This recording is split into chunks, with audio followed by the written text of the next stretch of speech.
Hello friends, नमस्कार। यामिनी ज्योतिष में आपका स्वागत है दोस्तों। तो आज जैसे कि मैंने लास्ट वीडियो में आपको कहा था, प्रश्न कुंडली के ऊपर मैं वीडियोस बनाने स्टार्ट कर रहा हूं दोस्तों। और ये बहुत ही एक गहरा और वास्ट विषय है दोस्तों, और इसको सीखने के लिए बहुत प्रैक्टिस की ज़रूरत होती है। रेगुलर आप प्रश्न कुंडलियाँ देखें, उसमें क्या योग बनते हैं, कैसे उसको देखा जाता है, कौन सा चर राशि होती है, कौन सी शिशोदय राशि होती है, कौन सी राशि जो है पृष्ठोदय होती है, और द्विस्वभाव राशियाँ कौन सी होती हैं, जल राशि कौन सी होती है। बहुत से कॉम्बिनेशंस हैं दोस्तों इसमें। चंद्रमा कौन सी राशि में है, उसके लॉर्ड कहाँ पर हैं, नवांश में कौन सा लगन है। तो एक एक करके मैं स्टेप बाय स्टेप आपको डिटेल्स में कुछ नोट्स भी बताता रहूँगा साथ साथ, और कुछ प्रैक्टिकल्स प्रश्न कुंडलियाँ भी आपको मैं एग्जांपल्स के साथ बताऊंगा दोस्तों।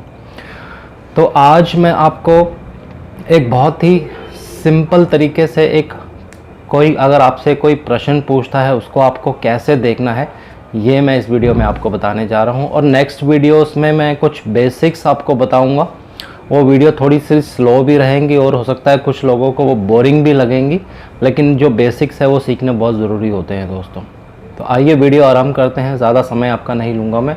वीडियो आराम करने से पहले मैं बहुत बहुत हाथ जोड़कर धन्यवाद करना चाहता हूं दोस्तों। जो लोग मेरे को व्हाट्सअप कर रहे हैं, बहुत बहुत धन्यवाद। जो ईमेल्स कर रहे हैं, उसके लिए भी मैं बहुत बहुत धन्यवाद सबको करता हूं।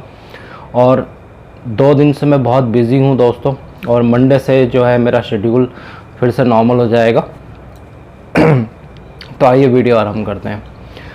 देखिए, प्रश्न कुंडली एक बहुत ही, जिसको कहते हैं, नॉलेज वाला सब्जेक्ट है। अगर इसकी आपको पूर्ण रूप से नॉलेज है तो एक एक चीज़ आप व्यक्ति के बारे में इसमें बता सकते हैं।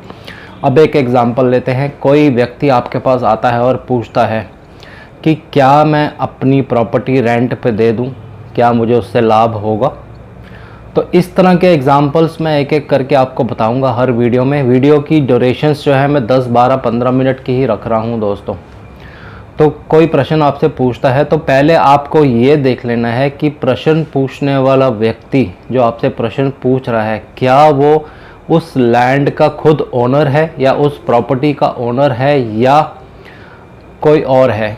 तो एग्जाम्पल के तौर पर ले लेते हैं कि वो खुद ही लैंड का ओनर है, खुद उसका मालिक है, और वो उसको रेंट पे देना चाहता है दोस्तों। अब ऐसे केस में प्रश्न कुंडली में आपको क्या देखना होता है, एक टिप मैं आपको यहाँ बता देता हूँ दोस्तों। प्रश्न कुंडली में लगन और लग्नेश प्लस नवांश का जो लग्नेश निकलेगा वो बहुत इम्पॉर्टेंट होता है। तो इसको आने वाली वीडियोस में मैं कवर करूँगा। तो जब इस तरह का प्रश्न आपके पास आ जाएगा तो आपको क्या करना है, जो लगन होगा, जो भी प्रश्न जिस समय उन्होंने आपसे प्रश्न पूछा उस समय की प्रश्न कुंडली आपको बना लेनी है दोस्तों। और प्रश्न कुंडली बनाने की विधि क्या होती है, ये पहले भी वीडियोस में मैं बता चुका हूँ, दोबारा आपको बता रहा हूँ। जिस समय आपसे प्रश्न पूछा जाता है उस समय की आप कुंडली बनाएं, और जहाँ से प्रश्न पूछा जाता है, अगर वो प्रश्न आपसे ईमेल के द्वारा पूछा जा रहा है तो कौन से स्टेट से ईमेल आई है, कौन सी जगह से आपको ईमेल आई है, कौन सी कंट्री से ईमेल आई है, वो सारे जो है उसमें आपको फिल करने हैं। जब आप कुंडली बनाएंगे सारी सिटी, उसकी कंट्री सब फिल कर देनी है, टाइम सब फिल कर देना है। अगर वो प्रश्न आपके सामने ही बैठ के पूछा गया है तो जिस जगह पे आप बैठे हैं, जिस सिटी में आप बैठे हैं, वहाँ का टाइमिंग्स और वहाँ का स्टेट, कंट्री आपको पंच कर देना है अपने सिस्टम में दोस्तों। तो एक कुंडली बनकर तैयार हो जाएगी। तो उस लगन को, जो कुंडली बनेगी, उसको आपको लैंडलॉर्ड मानना है, यानी कि प्रश्न पूछने वाला जो व्यक्ति होगा वो स्वयं लैंडलॉर्ड होगा। अब देखिए, वहाँ पे एक कोई लगन का नंबर आएगा, मान लेते हैं वहाँ पे 6 नंबर आ जाता है, तो 6 नंबर के स्वामी होंगे बुधदेव। तो अगर कुंडली में लग्नेश या लगन पर, पहले हम लगन को एनालाइज करना बहुत ज़रूरी होता है।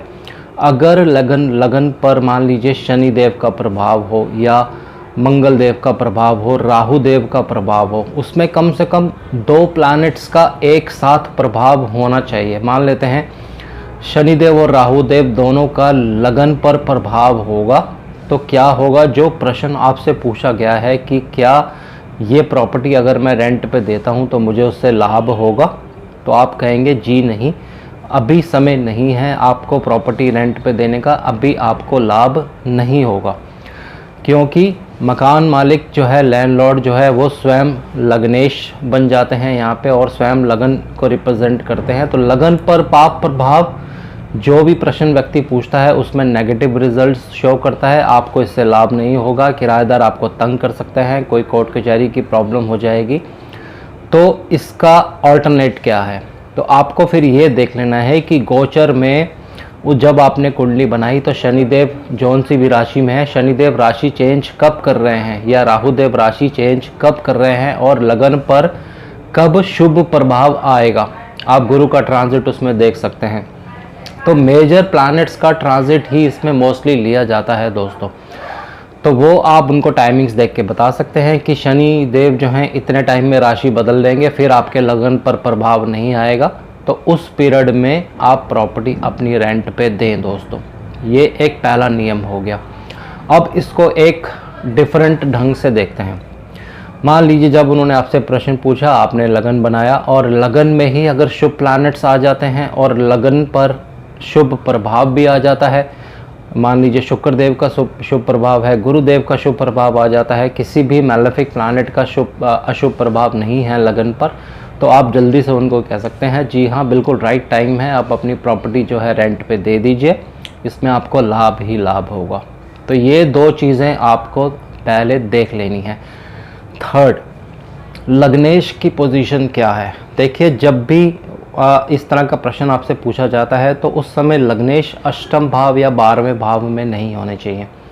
अगर छठे भाव में होंगे तो एक बार को आप उनको कंसिडर कर सकते हैं, लेकिन 8th और 12th में बिल्कुल भी नहीं होने चाहिए। लग्नेश नीच के नहीं होने चाहिए जिस समय वो प्रश्न पूछा जाए। तो अगर इस तरह का कोई केस आ जाता है, कोई व्यक्ति प्रश्न पूछता है, तो आप उनको स्ट्रेट अवे मना कर दीजिए कि बिल्कुल भी नहीं, अभी ये राइट टाइम नहीं है दोस्तों।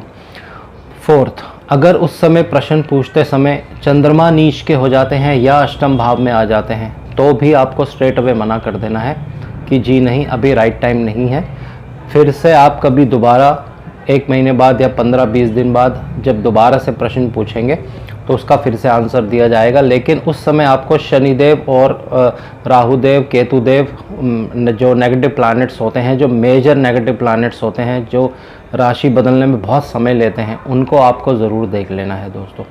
तो जब वो चेंज होंगे तो उसके अकॉर्डिंगली आप उनको फिर वही पहले वाला आंसर दे सकते हैं कि इस पीरियड में आप प्रॉपर्टी रेंट पे दे सकते हैं।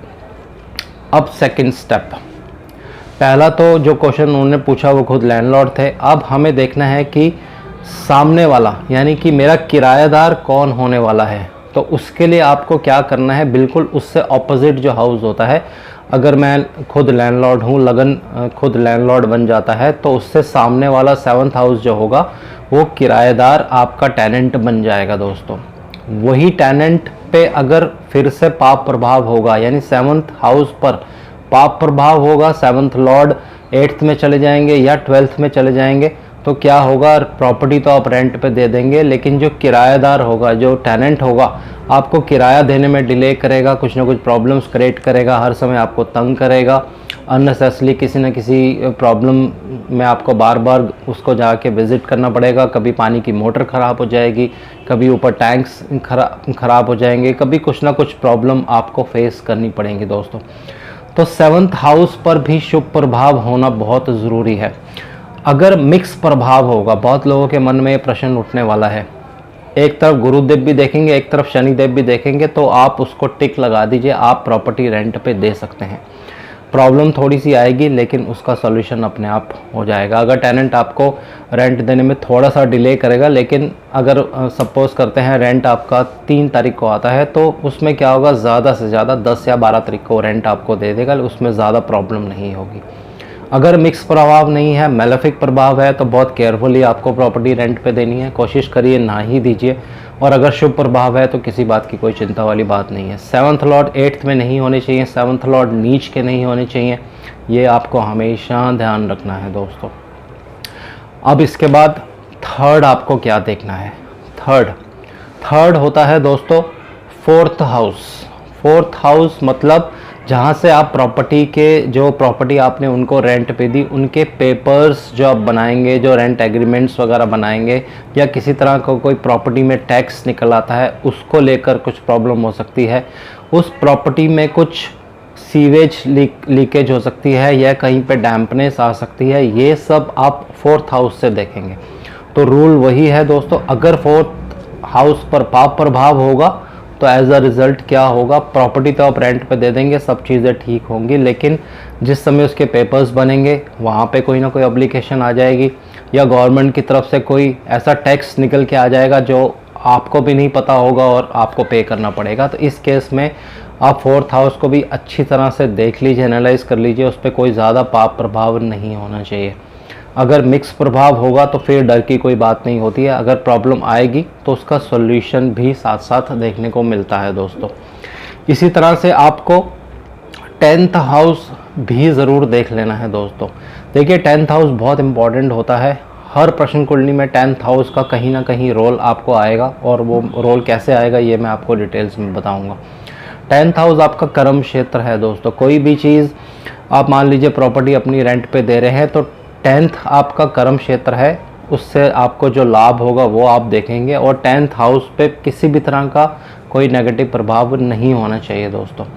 तो ये सारी चीज़ें आप एनालाइज कर सकते हैं, इसको आप आराम से स्टडी करने के बाद ही कोई डिसीजन लें दोस्तों। जब इस तरह के प्रश्न आपके पास आते हैं चारों हाउसेस को आप एनालाइज कर लीजिए और कोशिश करिए कि ज़्यादा नेगेटिव प्रभाव नहीं हो। देखिए 100% परिपूर्ण कुंडली या 100% परफेक्ट कुंडली तो कभी भी नहीं मिलती है, लेकिन अगर मान लीजिए नेगेटिव प्रभाव आ रहा है तो पॉजिटिव प्रभाव भी उस पर आ रहा है, तो आपको दोनों की इंटेंसिटी चेक कर लेनी है, उन दोनों में प्लैनेट्स बली कौन से हैं।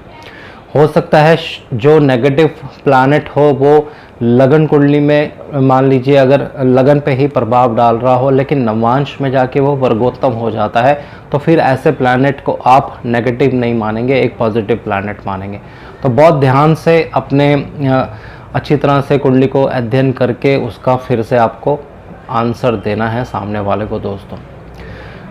ये आज के लिए एक ही टॉपिक है, और नेक्स्ट वीडियो में आपको मैं ये बताऊंगा कि कोई आपसे पूछता है कि मेरे बच्चे का भी जन्म हुआ है और वो बीमार है तो क्या वो ठीक हो जाएगा, उसके लिए आपको क्या क्या चीज़ें देखनी है। उस केस में जब आप कुंडली ड्रॉ करेंगे, एक गोचर कुंडली बनाएंगे उस समय की, तो उसमें डॉक्टर को आपको कहाँ से देखना है, मेडिसिन को कहाँ से देखना है, रिकवरी को कहाँ से देखना है, और अगर हेल्थ इश्यू और बढ़ेंगे तो उसको कहाँ से देखना है। तो उसके लिए बहुत सिंपल रेमेडीज़ भी मैं साथ में आपको बताऊंगा दोस्तों, कि जो लोग इस तरह के प्रश्न पूछते हैं तो उनको आपको क्या रेमेडीज़ बतानी है। और ये रेमेडीज़ जो हैं दोस्तों 100% मेरी कभी भी फेल नहीं होती हैं, बहुत लोगों को मैंने ये रेमेडीज़ बताई हैं। सिर्फ उसमें क्या करना होता है, आपको डॉक्टर चेंज करना होता है, या मेडिसिन चेंज करनी होती है, या मेडिसिन लेने का जो टाइमिंग्स होता है वो चेंज करना होता है। इसमें बहुत ही सिंपल एक तरीका होता है, किसी तरह के कोई आपके पैसे या मनी वेस्ट नहीं होती है दोस्तों। तो आज के लिए इतना ही दोस्तों। प्रश्न कुंडली पे बहुत सी अभी वीडियोस मैं बनाने वाला हूँ, उसमें डिफरेंट प्रश्न भी मैं लूँगा, आपको प्रैक्टिकल बताऊँगा भी, और कोशिश करेंगे एक लाइव एग्जांपल्स लेके कोई अगर मुझसे प्रश्न पूछेगा भी। बहुत सारे लोगों ने मुझसे प्रश्न पूछे थे इन 10 दिनों के अंदर अंदर, उनमें से एक कोई एग्जाम्पल लेके आपको मैं उसको स्टडी भी करके बताऊंगा कि आपको कैसे उसमें क्या क्या चीज़ें देखनी है और सामने वाले को कैसे क्या क्या प्रेडिक्शंस करनी है दोस्तों। तो आज के लिए इतना ही, और शनिदेव से मैं आग्रह करता हूँ सबके घर में सुख और शांति बनाए रखें। जय शनिदेव।